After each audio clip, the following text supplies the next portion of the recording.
Bonjour Rav-Eli Lemel.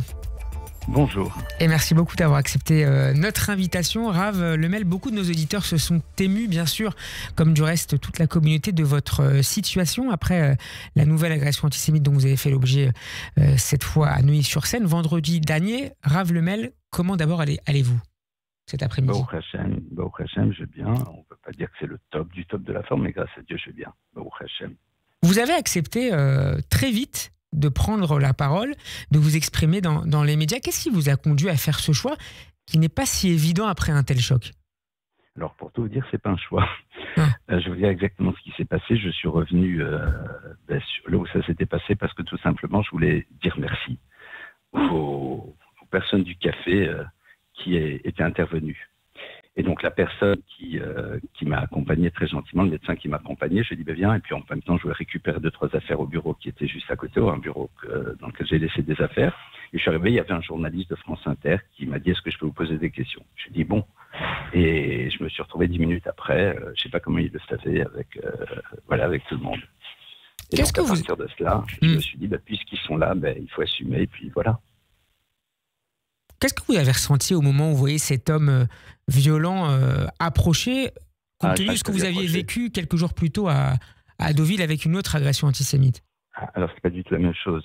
À Deauville, en effet, ce sont 3 personnes qui me barrent le passage, et puis j'avance parce qu'ils pensaient me faire fuir. Et puis moi, je me suis dit, bon, allez, ils vont se pousser. Et puis, en arrivant à la hauteur, je reçois un violent coup au ventre. Bon.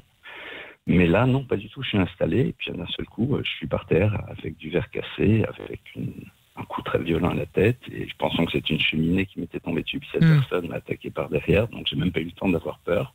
Et puis quand j'ai entendu arrêtez-le, c'est là où j'ai compris que c'était une agression. Donc il n'y a même pas de peur, puisque voilà, et vous êtes saisi, qu'est-ce qui se passe, quoi. Alors j'ai été très, très marqué, j'imagine comme beaucoup d'autres, par les premiers mots que vous avez exprimés. Vous avez d'abord expliqué vouloir notamment procéder à une forme d'introspection personnelle pour comprendre le sens de cette épreuve. Je pense que c'est sans doute le bon terme pour expliquer ce qui s'est passé. Qu'est-ce que vous vouliez dire concrètement? Écoutez, dans la tradition juive, chaque fois qu'on est confronté à un événement, on est obligé évidemment de réfléchir. Donc on a tous des points personnels dans la relation à l'autre, dans notre relation à notre spiritualité sur lequel on doit progresser. Donc quand on est confronté à quelque chose, c'est un moment dans lequel c'est un point d'arrêt et on réfléchit. Donc ça fait partie un petit peu d'un modèle, je pense, qu'on doit mettre en place. Alors, pas du tout de manière anxiogène, ni de manière culpabilisante, ni de manière angoissante. Mais puisque c'est là, qu'est-ce qu'on en fait? Et puis à partir de cela, qu'est-ce qu'on attend de nous? Quelle est notre responsabilité? Et c'est vrai qu'une des raisons pour lesquelles, à ce moment-là, je réponds présent aux demandes, d'abord j'en ai parlé à mes maîtres, évidemment, et puis peut-être que c'était le moment dans lequel j'avais envie de partager quel est le regard que la Torah propose sur des situations de ce type pour développer une réflexion peut-être un peu plus vaste et ne pas me retrouver dans les imprécations, les récriminations qui, somme toute, ne font pas avancer l'histoire, mais plus dans une démarche de réflexion, une réflexion non naïve. Non naïve, pas du tout peace and love, non.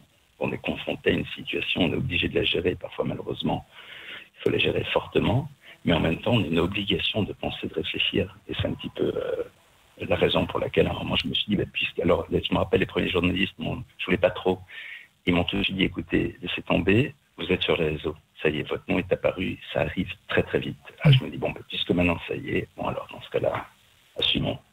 Rav Lemel, vous évoquiez à l'instant là où les discussions que vous aviez pu avoir avec vos maîtres sur la situation que vous viviez. Il me semble qu'hier, vous avez donné un cours, peut-être parmi d'autres ces derniers jours. Qu'est-ce que vous ont dit vos élèves qui ont l'habitude de vous suivre? Alors écoutez, d'abord j'étais très touché par des centaines, voire des milliers de marques d'affection que je dédie à toutes les personnes qui sont victimes de toutes ces violences qui existent, parce qu'il se trouve que je suis un peu plus médiatisé, parce que je donne des cours, et quelque part ce qui m'intéressait, moi, c'est d'ouvrir ça à un public beaucoup plus large, parce que j'ai presque envie de dire, je trouve ça injuste. Pourquoi moi? Alors qu'il y a tellement de personnes qui vivent des choses qui sont difficiles. Donc ça, c'est ce que je veux dire en premier lieu. Évidemment, hier soir, je ne vais pas vous dire que j'ai eu moins d'élèves que d'habitude, il y en a eu beaucoup plus. Des anciens élèves qui sont venus, qui sont maintenant dans d'autres cours, mais qui voulaient me manifester leur soutien d'une manière très curieuse.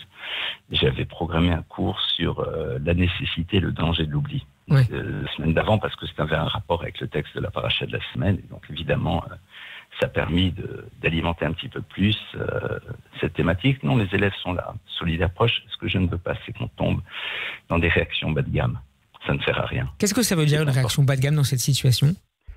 C'est dire des mots qui de toute façon ne feront pas avancer l'histoire, exprimer. Alors je comprends que certaines personnes aient besoin d'exprimer leurs angoisses ou leur colère à travers des mots violents, mais au bout d'un moment, n'oublions pas que les mots nous impactent et que, comme je dis, sans être naïf, ce qui est important, c'est de se dire maintenant qu'est-ce qu'on fait avec la situation. C'est ça, qu'est-ce qu'on fait avec la situation. C'est ça, je crois, aujourd'hui l'enjeu auquel on est confronté. Et il y a un vrai travail en profondeur à mettre en place. Sur le plan collectif, politique, Ravlemel, vous avez également souligné l'impact des mots, des appels à la haine sur le climat ambiant dans la société. Quand vous entendez un leader politique comme Jean-Luc Mélenchon lancer hier, place de la République, gloire à Rima Hassan ou gloire à Greta Thunberg, dénoncer, je le cite, le génocide des Palestiniens en permanence, et voir ces événements là aussi couverts en direct, en continu par toutes les chaînes d'information, est-ce que vous vous dites qu'on est en train de diffuser, notamment auprès de la jeunesse, et sans doute sans en mesurer toujours les conséquences, les ingrédients de nouvelles agressions contre les Juifs? Écoutez, ça, je suis incapable. D'abord, je ne perds pas mon temps. Alors vous, c'est votre travail, évidemment, en tant que journaliste, de savoir ce qui se passe. Moi, à la limite, je ne perds pas mon temps à entendre des choses que l'on sait déjà. Moi, par contre, ce qui m'interroge beaucoup plus, c'est l'incapacité qu'ont de plus en plus de personnes de prendre le temps de réfléchir par elles-mêmes. Et c'est ça, au fond, qui est très bouleversant. C'est-à-dire que certaines personnes et leurs idéologies, ok, elles font ce qu'elles veulent, qu'elles ne réfléchissent pas à ce qui va se passer derrière, ça c'est beaucoup plus problématique, parce qu'elles ont une sacrée responsabilité, parce que à un moment, quand on dit des choses, parce que certains diront oui, mais Bibi n'était à ce genre de choses, je dirais non, quand on se défend, mais ça c'est un autre sujet. Mais moi, surtout, ce qui m'interpelle beaucoup, et c'est sur ça, je ne veux pas rentrer dans le jeu de politique, ni du conflit, rien, ça ne m'intéresse pas. C'est suffisamment bouleversant. Et je veux dire, la souffrance de tout le monde, c'est une souffrance, d'accord ? Qu'on soit bien clair. Maintenant, rappelons-nous que la Torah nous dit « Chaviv Adam Shenivra B'Tselem Cher » est l'être humain qui est écrit à l'image de Dieu. On ne parle pas du juif, on parle de l'humain. Par contre, ce qui est sûr, c'est comment se fait-il qu'aujourd'hui, nous ayons une jeunesse qui ne prend pas le temps de s'interroger et qui n'essaie pas de réfléchir et qui est prête à accéder comme argent comptant tout ce qu'on lui dit. Et c'est ça, au fond, qui me pose problème. On nous a trop habitués à, comme vous savez à l'époque, vu à la télé. C'est-à-dire, alors si c'est vu à la télé, c'est que c'est vrai. Et c'est très intéressant, parce que ça dépend, puisqu'aujourd'hui, certains considèrent que l'énorme noir que j'ai maintenant, qui est la conséquence du coup que j'ai reçu, eh bien non, ce serait un maquillage. Vous voyez, c'est fou. C'est-à-dire qu'en fond, on a une interrogation sélective sur la validité, la véracité des messages. Et ça, je m'interroge. Comment se fait-il que sur certaines choses, on dit « mais c'est sûrement faux » et sur d'autres, on dit « non, mais s'il le dit, c'est que c'est vrai ». Et c'est sur ça où, en effet, on a aujourd'hui un enjeu qui n'est pas simple du tout au niveau sociétal. C'est ce que je disais un petit peu hier sur CNews, c'est qu'il y a une réflexion beaucoup plus en profondeur qui doit se mettre en place aujourd'hui. Qu'est-ce que signifie pour vous le fait que cette indignation de la jeunesse dont vous parliez à l'instant se nourrit généralement, Ravlemel, d'une forme de condamnation au nom de la morale, au nom du bien des Israéliens? Écoutez, aujourd'hui, on sait très bien que dès le moment où vous n'avez pas une référence qui est claire, eh bien, la morale est devenue à géométrie variable. D'accord ? Et donc, chacun réinvente des définitions qu'il veut du mal et du bien. Et comme ça, on sent très bien. Vous savez, on est dans une société dans laquelle, j'ai envie de dire, systématiquement, quand vous êtes face à quelqu'un qui va avoir 100 aux fléchettes, qu'est-ce qu'il fait ? Il tire la fléchette et puis après, il fait la cible autour. Donc, sur ça, il n'y a quasiment plus rien à dire. Parce que vraiment, vous êtes dans un monde dans lequel on réinvente de manière constante les choses. Ravlemel, je voudrais qu'on insiste pour terminer sur aussi la géographie de ces agressions antisémites. Deauville, puis Neuilly-sur-Seine. Après deux agressions violentes comme celle-ci, dans deux villes connues pourtant pour leur calme, est-ce que vous vous dites que l'avenir des Juifs de France n'est plus assuré ? Écoutez, ça, je suis incapable de vous dire ça. Je ne suis pas prophète. Ce qui est sûr, c'est qu'un événement pareil doit nous amener à repenser. Après, chacun doit faire ses choix, doit réfléchir et doit surtout, et c'est ça qui est le plus important, réfléchir avec la tête froide, que les émotions ne soient pas les éléments qui déterminent les mouvements qu'on va opérer. Mais évidemment, ne soyons pas naïfs, mais en même temps, j'ai envie de croire et d'espérer que les quelques citoyens français qui sont intervenus pour attraper la personne, eh bien, révèlent peut-être quand même une démarche qui va être présente en France. Après, comme je vous le dis, je ne serai pas de ceux qui diront quoi faire.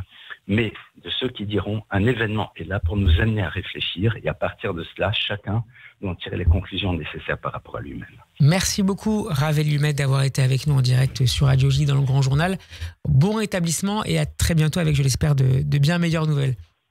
Bezrat Hashem, merci beaucoup pour votre accueil. Merci à vous. Au revoir.